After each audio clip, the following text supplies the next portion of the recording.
motor slide. Eh, ito yung tumama ng master eh. Kaliwang buo. Pag tayo ko, yung kanan ng ako maayos, pero kung inakbang ko yung kaliwa, parang may tumunog. Manaramdaman. Ano nangyari ito, yung malaking biyak na to? Ay, ano yan? Kasama yan doon sa slide? Hindi. Na, ano yan? matagal na. Na ano naman to. Hindi siya kasama ron nung nabilay ka? Hindi master. Okay. Ano siya? May gas-gas lang siya, no? Anong nararamdaman mo ngayon? Ano po, pag ganito, normal, nakakalakad ako. Pero Pag tinupi, pag yun ano, tupi, tagilid. kaya minsan nakapaglaro pa ako ng basketball. Pag bagsak ko, ito yung una ko niya. Parang ganun ulit. Narinig ko talaga parang gumalaw. Naramdam. Sa pandaro parang bisa. Sige, higa ka lang. Twist leg me. Paginan niya na masakit. Paganyan. Okay. Pag dinin pa nga. Pag dinin ko. Yan. Pag ano na. Pag nilagyan ng pressure. Ayan po. Ayan pag. Ayun.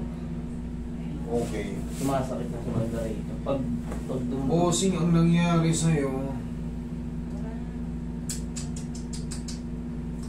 baka mauwi ka sa operation. Tingnan mo nga. Sige, relax mo lang. Oo.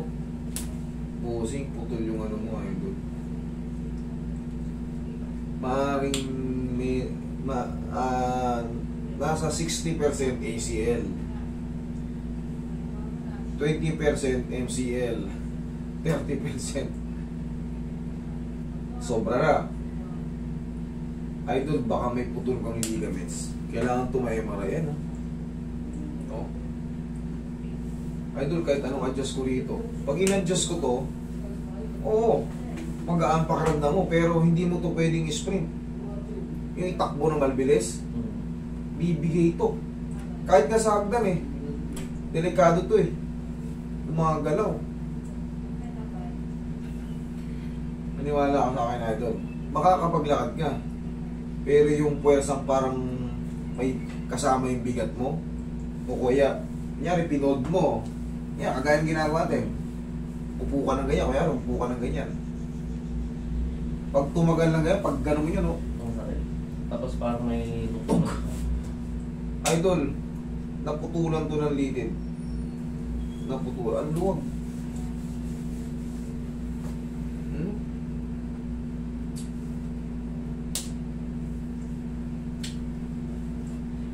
Ang gagawin mo rito, idol, mag-support ka palagi. Oo, gumaling na kasi 2 years ago eh.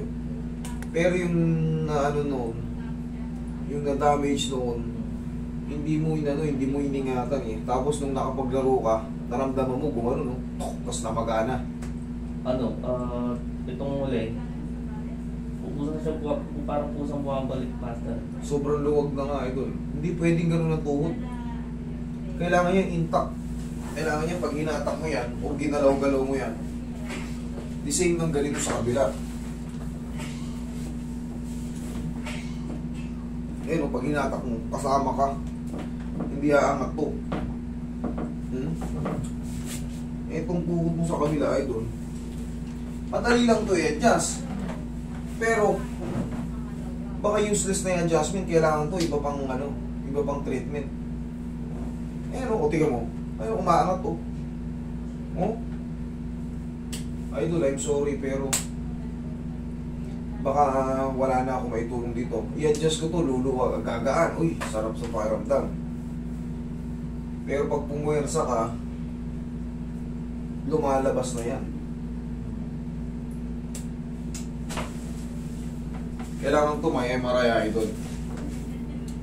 Tapos, ewan ko lang, syempre, sa hospital pa rin magdi-decide kung operahin yun, idudugtong. Kung ano man ang nagkaroon ng mga tear doon. Maluwag yung tuhod niya, mga 3M. Kahit i-adjust ko to, relax lang.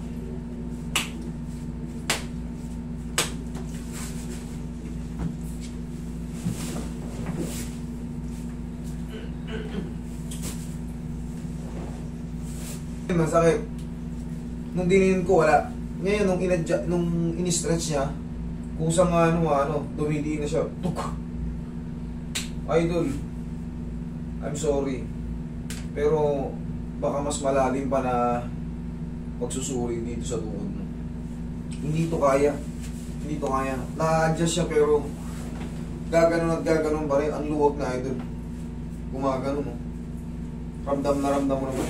Pero wala ka namang babayaran sa kanya. Ang mahalaga, kumbaga naging second opinion mo o maaaring ipa-MRI mo to idol. Para malaman natin. Kasi ayoko naman dayain ka. I-adjust ko. Tapos pag ganun mo, pumipiltik ulit. Eh, hindi naman ako papayag sa ganun.